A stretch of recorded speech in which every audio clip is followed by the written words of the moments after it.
ఆవిడ వచ్చి చిక్కుకున్నటువంటి ఊబిలో మనం ఏం న్యాయం చేయాలి? ఒకసారి ఆలోచించాలి. Thank you sir. Madam, madam 3 years నుంచి నడుస్తున్న ఈ అనుమానం అనేది ఏదైతే ఉందో, మనం ఇట్లా చిటికేసేసి ఆయన బ్రెయిన్‌లోంచి క్లియర్ చేసేసి, బస్ సూపర్ అండి అని కౌన్సెలింగ్ ఇచ్చేగానే ఒక అరగంటలో అంతా మారిపోయి అద్భుతంగా ఆవిడని తీసుకొని వెళ్తాడు అని మనం ఎక్స్‌పెక్ట్ చేయడం వేస్ట్ ఈ స్టేజ్ మీద. ఇక్కడ నేను మాట్లాడాల్సిన టాపిక్స్ 3 విషయాలు మెయిన్‌గా చెప్దామని. ఒకటి, బిఫోర్ మ్యారేజ్ ఉన్న లవర్స్ గురించి కుదరక పెళ్లి చేసుకోకుండా ఉండడం వల్ల అటువంటి వ్యక్తుల గురించి మ్యారేజ్‌కి వచ్చిన వ్యక్తికి చెప్పడం అవసరమా? అవసరం లేదా? 2, DNA టెస్ట్‌లు వీళ్ళు అడిగితే వీళ్ళు చేసేసుకోవచ్చా? లీగల్‌గానే చేయించుకోవాలా?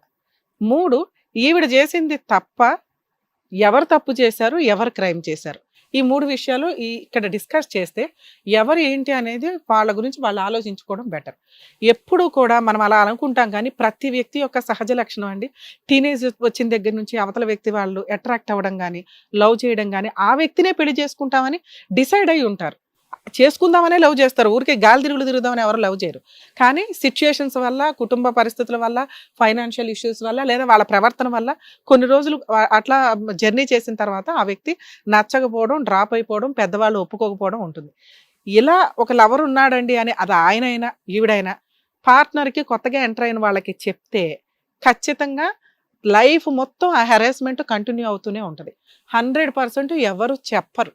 ఎవరైనా ఉత్తములు చెప్పుకున్నా కూడా అవతల వ్యక్తి కన్సిడర్ చేసే దాని మీదే ఉంటుంది కానీ 90% అలా చెప్పకపోవడం క్రైమ్ కాదు, తప్పు కాదు. ఎందుకంటే ఒక మనిషి వాళ్ళు ఎన్ని తప్పులన్నా చేసేనివ్వండి, ఒక పార్ట్నర్ తప్పు చేశారు అంటే యాక్సెప్ట్ చేయడానికి రెడీగా ఉండరు. దట్టు లవరు అంటే ఈ రోజున లవర్ అంటే అట్లా చూసుకుంటూ ఉండే వ్యవహారం కదా. లవర్ అంటే అన్ని అయిపోయినాయి అనే ఒక సీన్లో ఉన్నప్పుడు అవతల జెంట్ అనే పార్ట్నర్ భర్తగా వచ్చిన వ్యక్తి అంత ఆదర్శంగా కంటిన్యూ అవుతాడంటే మేబీ ఆ సిచ్యువేషన్కి పెళ్లి చేసుకుంటాడేమో కానీ ఏదన్నా గొడవ జరిగింది అంటే ఖచ్చితంగా నువ్వు ఆల్రెడీ పలానా వాడితో ఇట్లా తిరిగావు, నువ్వు వచ్చి నాకు చెప్తావా అంటే ఇలాంటి పనులు చేసేటప్పుడు అదొక ఆయుధంగా వాడి ఆ అమ్మాయి క్యారెక్టర్ అసాసినేషన్ చేయడానికి ఎక్కువ అవకాశాలు ఉన్నాయి. బిఫోర్ మ్యారేజ్ ఎలా ఉన్నారనేది మనం డిసైడ్ చేయలేం చెప్పకపోయినా. ఆఫ్టర్ మ్యారేజ్ ఎలా ఉన్నారనేది ఇంపార్టెంట్. సో ఇక్కడ ఫస్ట్ తప్పులో ఆ అమ్మాయి ఎక్స్క్యూజ్ చేయొచ్చు. ఎందుకంటే సొసైటీలో జరుగుతున్న సహజ మిస్టేక్స్ ఆ అమ్మాయిది ఒకటి, పేరెంట్స్ యాక్సెప్ట్ చేయలేదు, ఓ మంచి కుటుంబం అనుకుని ఆ అబ్బాయిని తీసుకొచ్చి ఏదో పెళ్లి చేశారు. అది షార్ట్ టైంలోనే అయిపోయింది.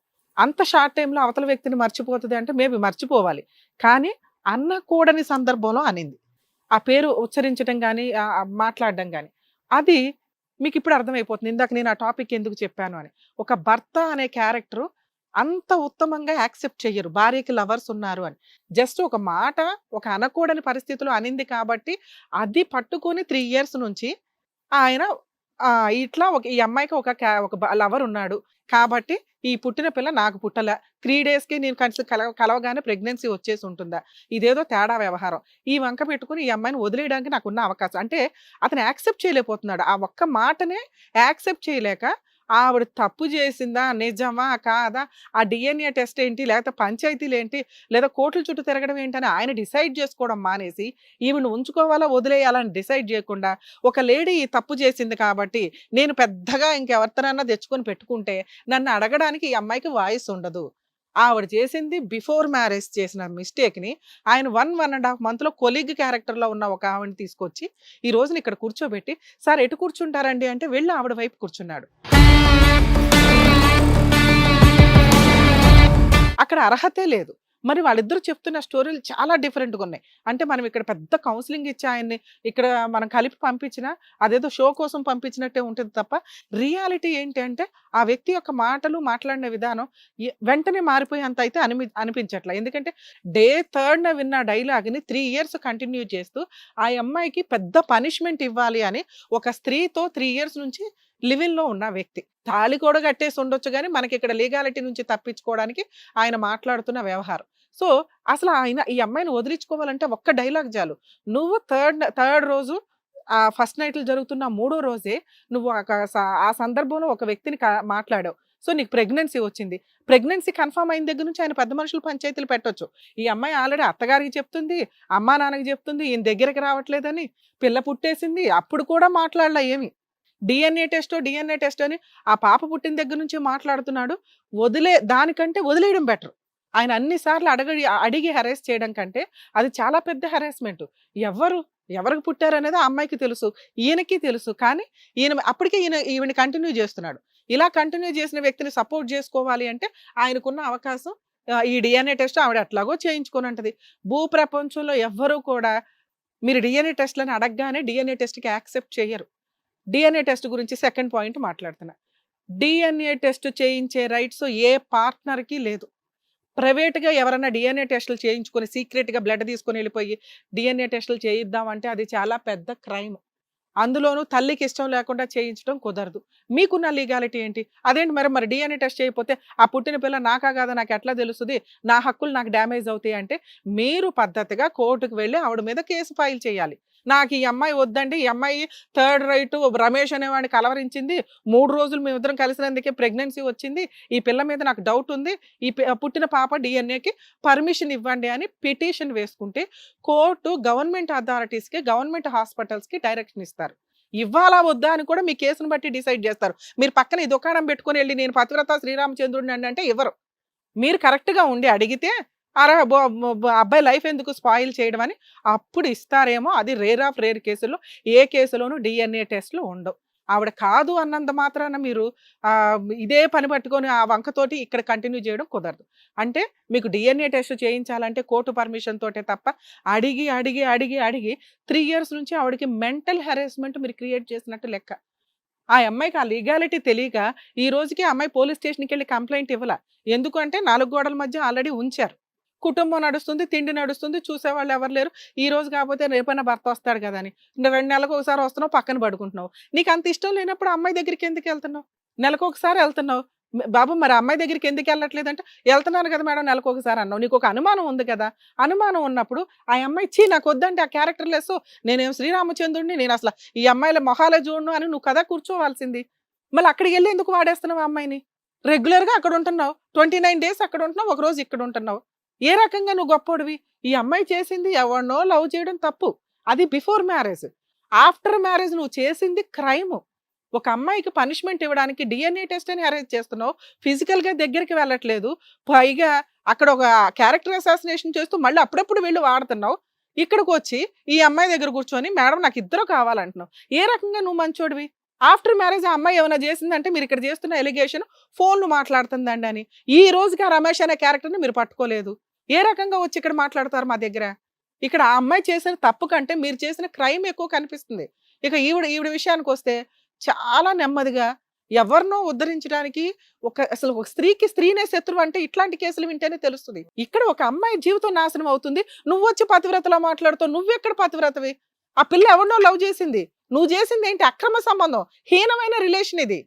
ఆవిడకి ఒక భర్త ఉన్నాడు, ఆవిడకి ఒక వ్యవహారం ఉంది, ఆయనకు భార్య ఉంది, వాళ్ళకు ఒక కుటుంబం ఉంది. అది లీగల్ గా విడిపోయిన తర్వాతే కదా నువ్వు ఎంటర్ అవ్వాలి. ఈవిడ క్యారెక్టర్ అసాసినేషన్ చేయడానికి నువ్వు ఎక్కడ పనికొస్తావమ్మా? ఈవిడ 10% చేస్తే నువ్వు 99% చేసావు. ఏ రకంగా నిన్ను అక్కడ కూర్చోబెట్టి మాట్లాడతావు? మీ ఇద్దరిని తీసుకెళ్లి జైల్లో వేయాలా? నిన్ను కలిపే ఉద్దేశం నాకు లేనే లేదు. ఏది ఇద్దరు ఉండేది ఏంటి గోంగర? ఎవరితో ఉండాలని ఆవిడ డిసైడ్ చేసుకోవాలి.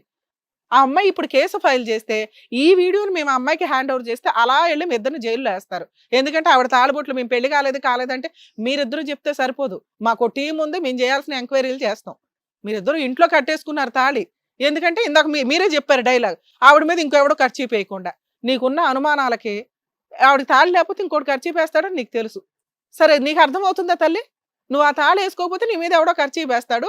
అప్పుడు కూడా మళ్ళీ నీతో ఇదే దుకాణం ఆయన. ఇంకొక ఆవిడని పెట్టుకొని ఈవిడ ఆల్రెడీ ఎవడో ఖర్చు వేసాడండి, ఆఫీస్కి వెళ్తుంది వస్తుంది అని. అలాంటి క్యారెక్టర్ ఉన్న వ్యక్తిని ఉత్తముడు అని నువ్వు అనుకోకూడదు. ఇక్కడ ఒక స్త్రీకి మోసం చేస్తే నీకు న్యాయం చేస్తాడని ఎలా అనుకున్నావు? వాళ్ళ దుకాణం ఏదో కంప్లీట్ అయినాక కదా నువ్వు డెసిషన్ తీసుకోవాలి. మీరు 100% రాంగ్ తల్లి ఇక్కడ. సార్ మీ గురించి మాట్లాడడానికే లేదు. దారుణం తెలుసా మీరు? ఎంత మంచోడు అన్నట్టు మాట్లాడుతున్నావు. డే 4th నుంచి మీరు చేస్తున్నదంతా క్రైమే. మీకు అన్యాయం జరిగింది ఎప్పుడు? 3rd నైట్ మీకు తెలిసినప్పుడు పెద్ద మనుషులు పంచాయతీలు పెట్టాలి. ఆ ప్రెగ్నెన్సీ వచ్చినప్పుడన్నా పంచాయతీ పెట్టాలి. ఆ అమ్మాయిని తరిమేయాలి ఇంట్లో నుంచి. అప్పుడు మీరు పర్ఫెక్ట్ వ్యక్తి. మీకు జరిగింది అన్యాయం.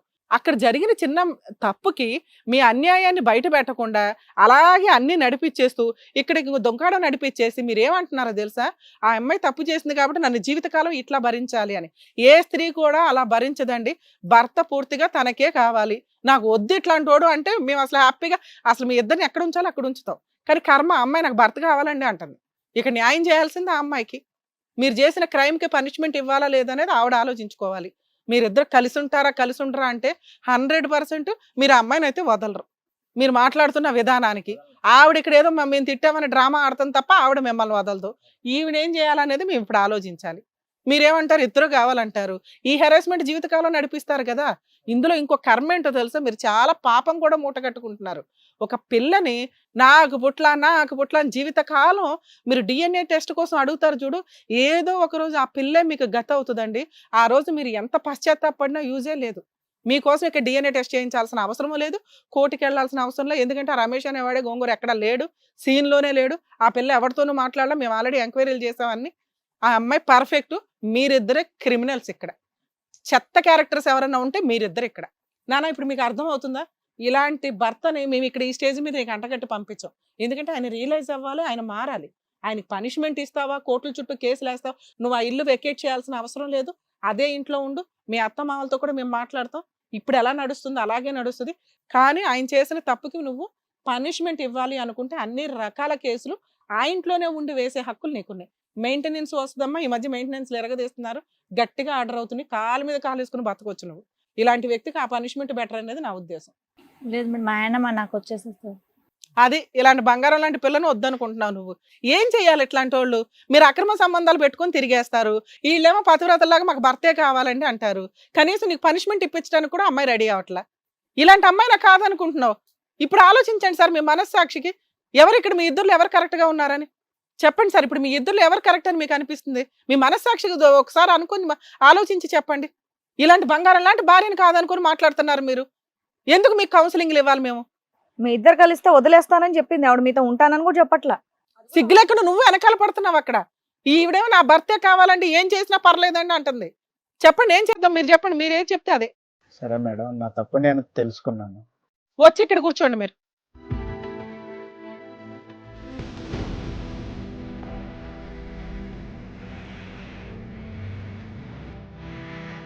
అమ్మ మా పర్సనల్ రిక్వెస్ట్, ఈయనకి మళ్ళీ మేము కౌన్సిలింగ్ ఇస్తాం. ఈ క్షణానికి మేమేమి నమ్మట్లా, కానీ కనీసం ఒక 10% రియలైజ్ అయ్యాడు. మీరు ఆయన మీ దగ్గరకు వస్తుంటే దయచేసి రానివ్వకండి. మీకు ఏదైనా ఫైనాన్షియల్ సెటిల్మెంట్ చేయాల్సి వస్తే మేము ఆల్రెడీ మాట్లాడి చేస్తాం. మీరు బయలుదేరండి అమ్మా.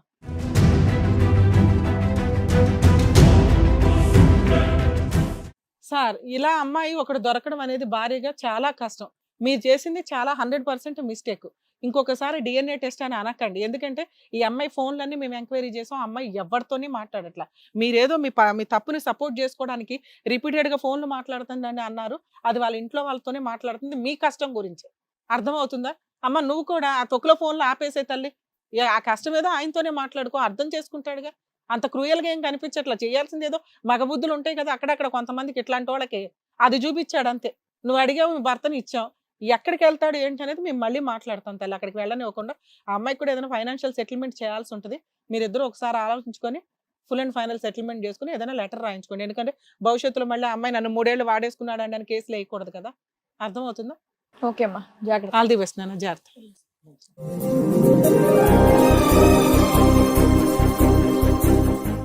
నా భర్త నాకు కావాలి అని న్యాయం కోసం వచ్చినటువంటి వెన్నెలకి మీరు చక్కగా చెప్పి పంపించారు. Thank you so much doctor గారు. Thank you.